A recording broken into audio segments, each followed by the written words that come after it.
Jen Retzlaff here. I'm here today to talk to you about employee satisfaction survey. And firstly, I will really quickly run you through why we as leaders even need to care about employee satisfaction surveys for our teams in the first place. And then I'll give you some pointers as to what to consider in terms of just getting started. So the first question, why should you even carry out these surveys? And the answer is just very plain and simple: talent retention. And that's not just me saying it. There's tons and tons of data that shows that this is true. After all, it makes sense, right? Like if people are engaged and satisfied, they're more likely to stay. And I'm sure you don't need me to tell you how much a high turnover rate costs to your organization. And for the second question, how do you carry out this employee satisfaction survey, and what you need to keep in mind to do this? And I'm sure you're thinking that it involves hours and hours and a very long process and painful, but it really doesn't have to be. So that's totally a wrong assumption, and it's so much simpler than it sounds. You just you can do it on a smaller scale, just from a team or a large corporation, but still keep it simple.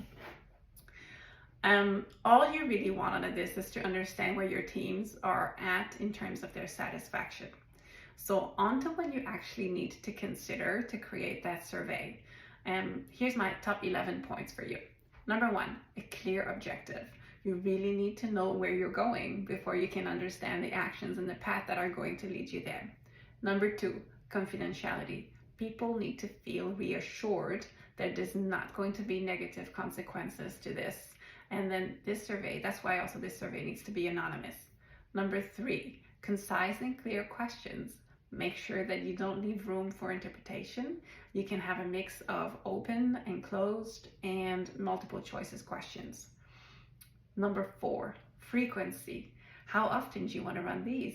I guess my recommendation would be quarterly, because you do want to track, so it's going to feel a bit repetitive for your team. So you need to track and monitor progress over time. But so if it's repetitive, I feel monthly is a bit too much, and annually is it's not often enough. So quarterly is pretty much like my recommendations, because it doesn't feel not enough, but it also doesn't feel too much. Number 5, industry practice. If there's going to be industry specific questions in that satisfaction survey, make sure you just benchmark and see what your competitors or other people like you in the industry are doing to understand the satisfaction of their employees. Number 6, inclusivity. Make sure those questions are for everyone. They're not specific to a level, a role, or people with certain amount of experience. So just make sure that it's for everyone. Number 7, the format. Whatever the format you choose, it could be a Google form, but it could also be a fancy software to understand this satisfaction of your employees, pardon me. And as long as you choose something that could stick over time.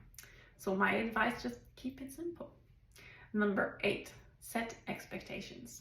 Clearly communicate upfront what the purpose of the survey is and how you're going to handle the data, what it'll be used for, and what you plan to do with the results.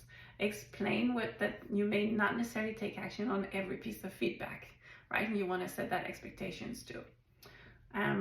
Number 9, follow up. Take time to analyze the data. See if there are any trends and decide on what actions you need to take to solve the problems and make improvements.